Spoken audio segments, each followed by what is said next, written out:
optimizing performance, mind, body, and spirit. Tony, you're a pediatric neurosurgeon.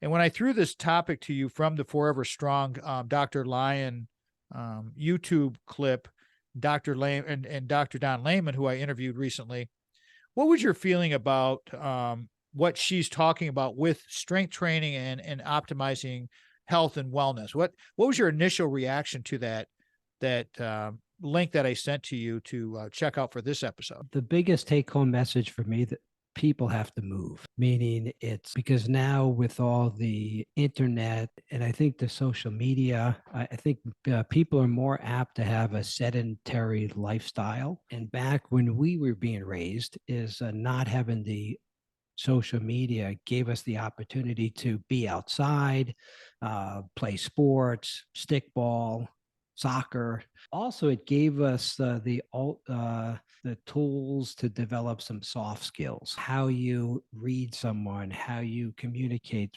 with someone, but most importantly, is how you connect with the heart. What do you Is mean by that, Tony? Connect with the heart. yeah, is I often say that in this world we're so divided, and I think people have to put aside their differences and connect at the heart. I often say that we need more compassion and love. Having the ability to develop friendships keeps one grounded, and I think part of someone's emotional well-being is having good friends that you can bounce ideas off, that friends that can give you feedback, Like I do with you sometimes?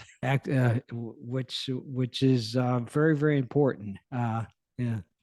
No, because in order for someone to get better, you have to give that frank feedback. And Would you let me ask you a question there, my yeah. friend.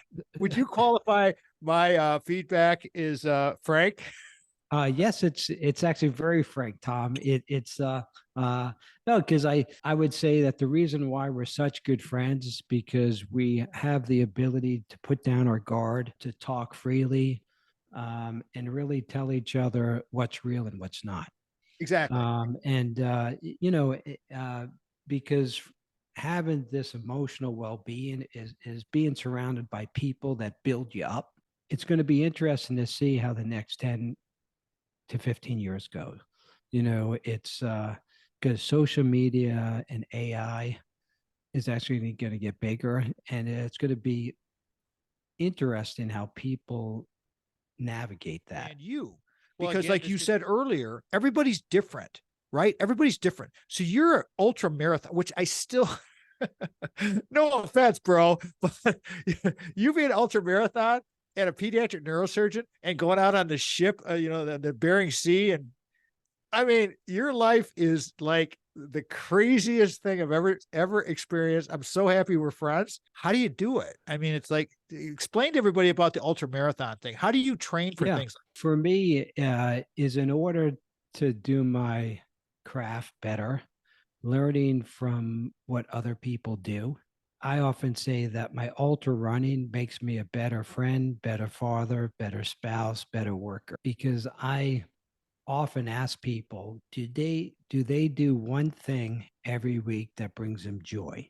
I would say as you go through the journey of life, having a purpose, having meaning, and having a passion, and you have to do something to have your body recharge. And for me, the ultra running is when I'm at peace, and just connecting with the land, connecting with my soul, go out in the mountains, seeing nature has the ability just to clear your mind and recharge. And if you're thinking about this forever strong as we're building around this topic, whatever is your thing with the movement, right, Tony? I mean, how important Mhm. is that to individuals' brain health? I mean, the physical fitness.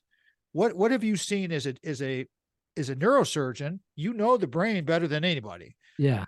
Is there Yeah. anything bad So about being physically active for your brain? no, but one of the most significant things that I ever done is when I was at the University of Washington, developing a memory and brain wellness center. Because, as you know, Tom, dementia, Alzheimer's disease, Parkinson's disease, as people age longer, neurodegenerative diseases are, big deal. And I often say every 4 seconds, a new case of dementia. The reason why I use dementia care, because the most significant thing that has been proven and found, that exercise is the most important thing that you can do. As someone ages, as someone develops sort of dementia,